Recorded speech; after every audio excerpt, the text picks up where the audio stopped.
This is Moshe Taragin from Atzion, from Eretz Yisrael.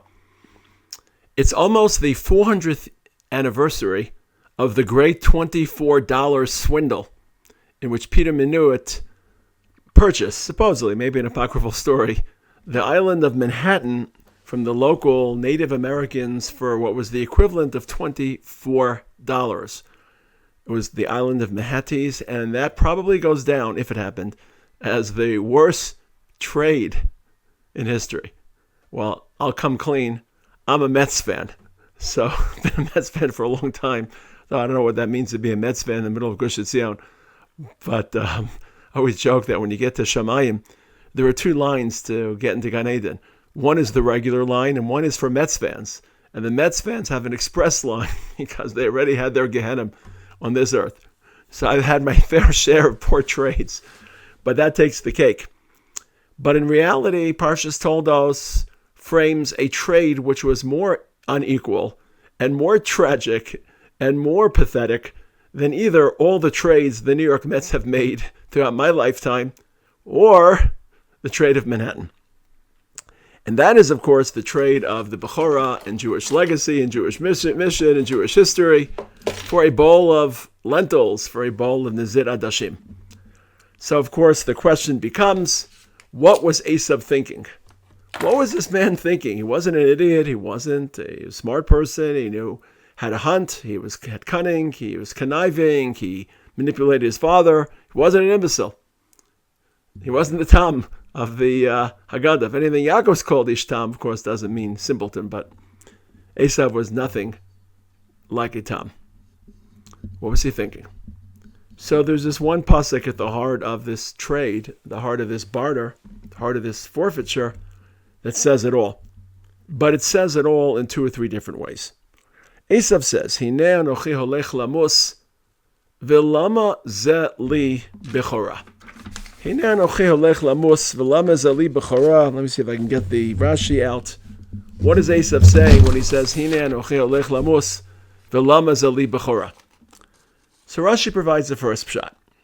Amar Esav, Mativa shel avodasu. What exactly does it mean to be a Bechor? Tell me, Yaakov, what is this whole Bechor that you're interested in? I haven't really thought about it. I've been too busy hunting. Amar Le, Yaakov says, well, it's Avod in the Beis HaMikdash and on the Bamos and religious responsibility. And of course, with religious responsibility comes consequences for violation, for mistakes, for errors. Just ask Nadav and Avihu. One wrong step can lead to incineration. So Esav says, he's going to kill me. This Bechor business, this religion, it's hard. It's impossible. I'm going to die. I'm going to suffer all these terrible punishments and sentencings. And I don't want it. I don't want any of it. What a sad, sad portrait of deformed and distorted religious outlook. Why are there consequences to religion? Because it's glorious. Because it's an encounter with the other. Because it's extraterrestrial. Because it's transcendent. To stand in the Kodesh HaKadoshim? What would I not give to have that opportunity? I'm not a Kohen, so it's not realistic. But if I could just Kohenize myself and wave a magic wand and become a Kohen, and maybe rise to the ranks of being a Kohen Gadol, and enter the Kodesh HaKadoshim, and whistle to myself, as I'm walking through the Heichal. Well, that's what religion is. Religion is glory. Religion is opportunity. Religion is elevation. Religion is a thrust into a different realm. Religion is ennobling. It's transcendent. It's an encounter with Hashem. But an encounter with Hashem means that that moment is fragile, and it requires attention and preservation and care and vigilance. Gilu birada. David HaMelech says, Ivdu es Hashem b'simcha v'gilu birada. There's joy, but there's also trembling. I don't tremble unless there's something massive that I face. Not something that frightens me, but something that exhilarates me. Rav Avram Ilya Kaplan was a fascinating member of the German Jewish community in the pre-war, pre-Nazi era. He was the head of the Hildesheimer Institute. He was also a member of the Aguda. Fascinating personality. in one of his essays, in a sefer called, what's it called? It's on my shelf here. It's not called Gilabir. The Bikvos Hayira. He writes that our relationship with HaKadosh Baruch Hu is like carrying a child on your shoulder. Not that Hashem's a child, but it's the same feeling. You're thrilled. I've had a lot of grandchildren on my shoulders the last couple of weeks. Trust me, tired shoulders. But you're thrilled. You're happy. But you're very careful because one false move and one slip up and the most valuable thing in your life could come crashing down. So religion is valuable and it's fragile and it's pure and it's brittle. So the question is, how do you see religion? Do you see religion as a series of don'ts, and suffocating and stifling? Or do you see religion as HaKadosh Baruch Hu offering you a ticket to a better version of yourself by interacting with Hashem, by modeling yourself in His image? And of course, that relationship with Hashem, like everything else. You want to live in Eretz Yisrael? You want to live in the land, Tamid Enei Hashem Elokecha Ba Merishis Hashana V'Arachis Hashana? You want to live with Hashem Elokechem? There's a price to pay. It's not always so easy. Ask Nadav and Avihu the price. V'lo saki aretz eschem, b'tam ha'achem osa. Esav is so fixated upon fear and worry and self-preservation that he misses the glory. Doesn't understand the glory of Bechorah and the glory of Jewish destiny.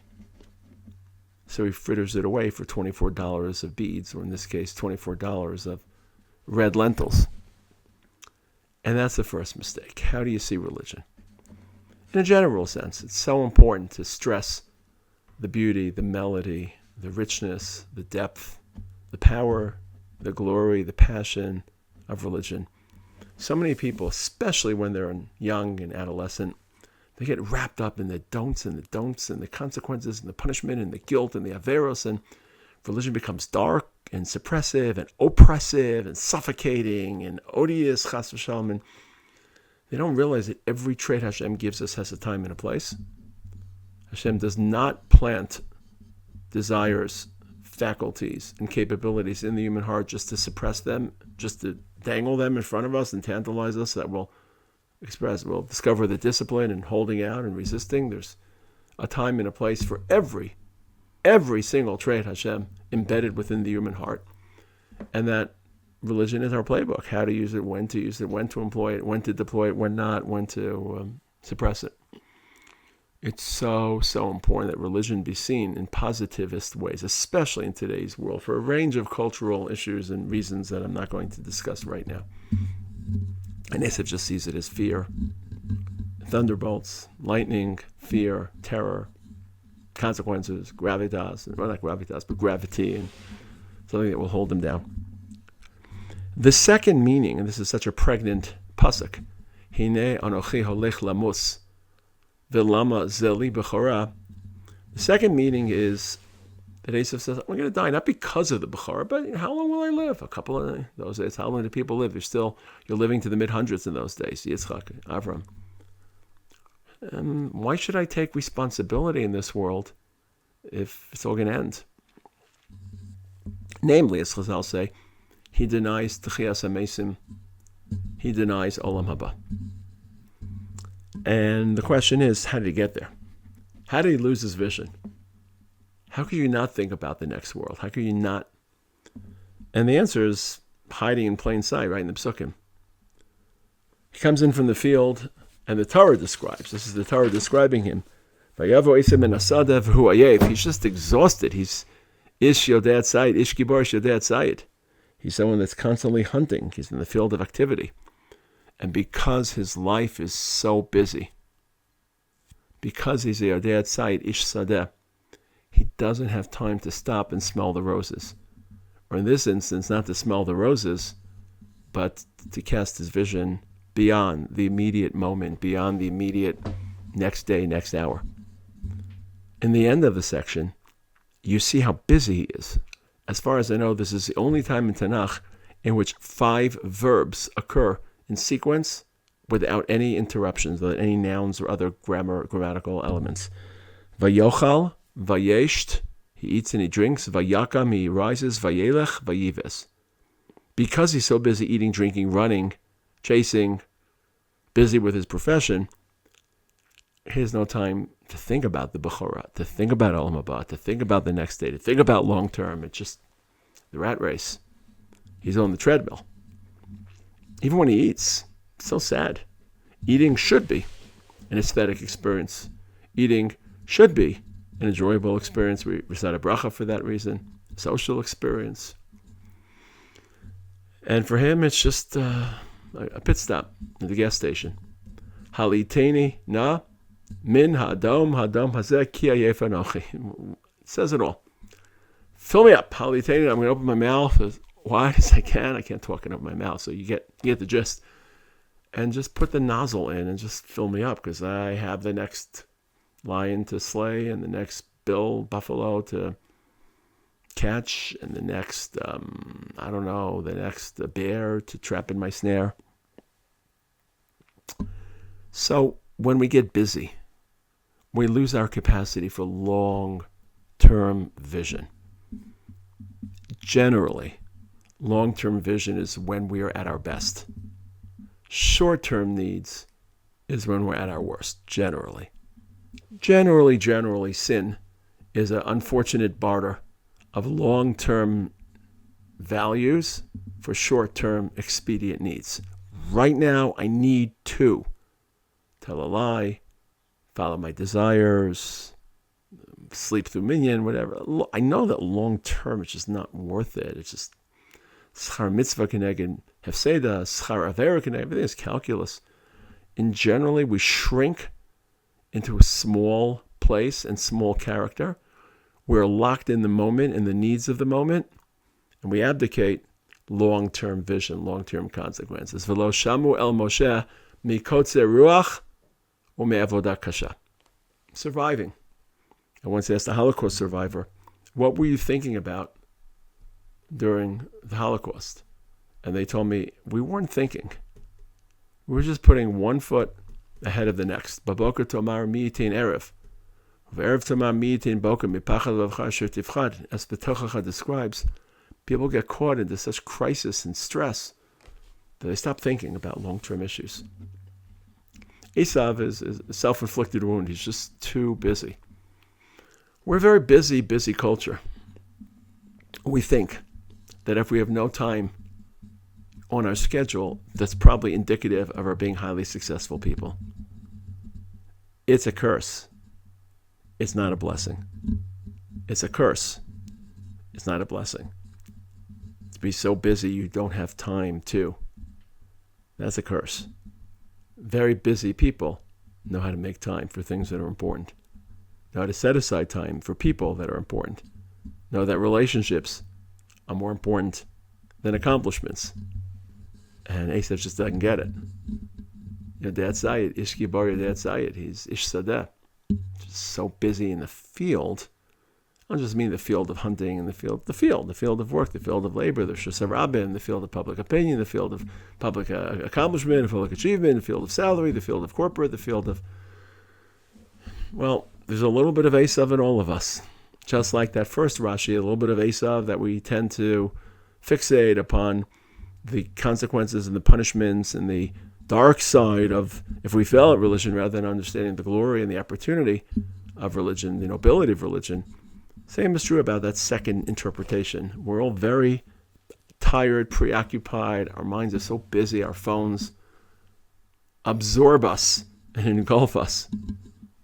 Do we think enough about who will be in 5 years, who will be in 10 years, who will be in 20 years? Do we plan? Do we think? Do we have a vision? Do we live in the future? Not just in the concrete tentacles of the present. Excuse the mixed metaphor. And the third interpretation, I haven't really found in Chazal, I haven't looked carefully, but it's probably latent. Hinei anochi olech lamos. Lama ze li Bechorah. How will this Bechorah help me? I'm thinking about the word li. Let's say you knew you were going to die. Chas v'shalom. At a certain point. And there was nothing you could do medically to improve your situation. You had a death sentence hovering above your head. How would you spend your final days, months, and years on earth? Would it be traveling the world, eating your favorite foods, finding experiences? We say, look, I put on this world. I don't have that much time. I want to try to give. I want to try to improve it for others. I want to try to change. Well, not just, everyone has a death sentence hovering above their head. We just don't know when. People of accomplishment. I was listening to Levi. I wasn't able to attend yesterday. Rabbi Avi Goldberg, Hashem Yikom Damav, Tzaddik, I knew him, was giving and giving and giving his entire life. I'm recording this, of course, October 28th, a little bit early, so maybe a little dated by the time you hear this. It's so pathetic to see how selfish he is. So you know you're going to die. Lama is a li Bechorah. What will Bechorah add to you? That's how you live life. How will it help me? You have the chance to be a Bechorah. You have the chance to change history. You have the chance to bring Hashem into this world. You have the chance to facilitate other people's avodas Hashem. And all you think about is li. Me. My needs. How will it improve me and my life? It's a sad story. Esav surrenders the glory of the Bechorah, either because he just sees the fear and the trembling rather than the glory and the beauty, or because he's too busy to see the future, because he's too selfish to live beyond himself, or probably all three. All three. Shabbat Shalom.